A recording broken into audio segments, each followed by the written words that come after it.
This week on Work for Avocados, I'm teaching you guys the backside slide on a surf skate. These things are super fun to do.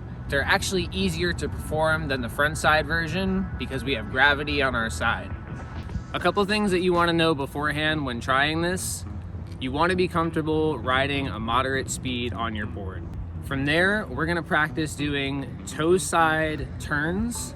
They don't have to be super drastic. They don't have to be sharp.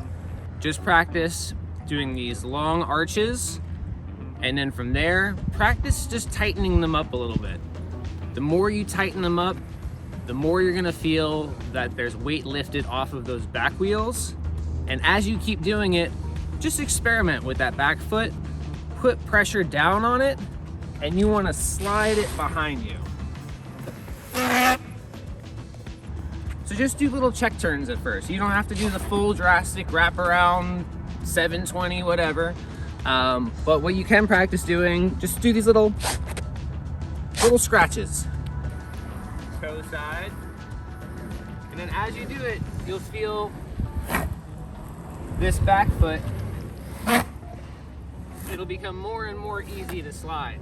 So my foot positioning on the board when I'm doing this. When I go to do a slide, where my toes start, and I'm almost gripping it around the tail.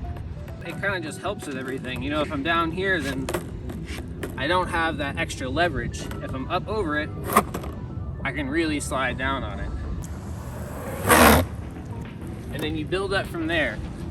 Take a couple soda cans, take a couple cones, make a line, and just practice making that arch tighter and tighter. If you're really having difficulty feeling comfortable with it, one thing that might help is maybe try grabbing the rail and just getting really low with it.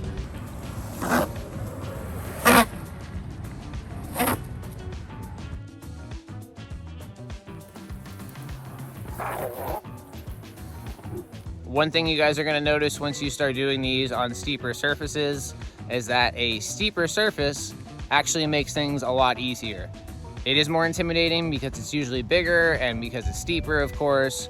But you'll find that the wheels don't have as much weight holding them down when you're coming up into those higher sections.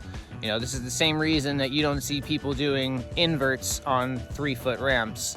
That extra height and that extra vert is gonna make things actually easier. You can see as I come up, body mechanics become more and more important. We're gonna drop our weight forwards, which is gonna create this counterbalance to give us maximum torsion and explosiveness. And then we're gonna drive through with our hand to really finish the turn. I find smaller things actually a little bit more difficult because I can't put all of my weight into it. When you find a big bank like this, you're really able to throw all of your force and power and feel like a big exaggerated movement. It kind of feels like groundswell when it's really clean. It's just nice, you can just hit it with all your force and keep going.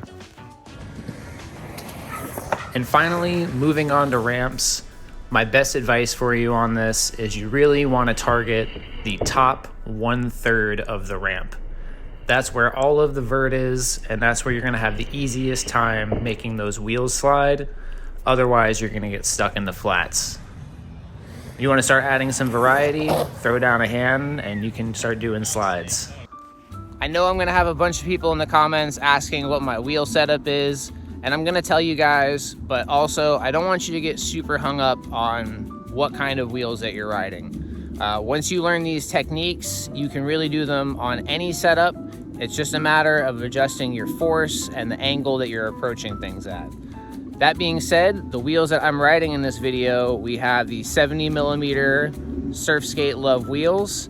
These are a little bit bigger than I'd normally go for in a scenario at the skate park, but again, you can make things happen with whatever. If you're in the quarter pipe section and you're starting to hit the coping, maybe drop down to a 65mm. You might have a little bit easier of a time. But again, you can do this on anything. And as for my board, I'm riding the Whitetail Whale Shark, which is the perfect board for surf skating. But again, I learned how to do these on a old Pal Peralta Steve cab with Carver C7s without a nose or anything on it. So you can really do this on anything. If this is your first time here, Work for Avocados is the channel all about surfing, skating, and being stoked on the small stuff. If you guys are interested in improving your board riding, you might want to consider pressing that subscribe button down below, and it'll keep you updated with all of our tutorials, adventures, and interviews.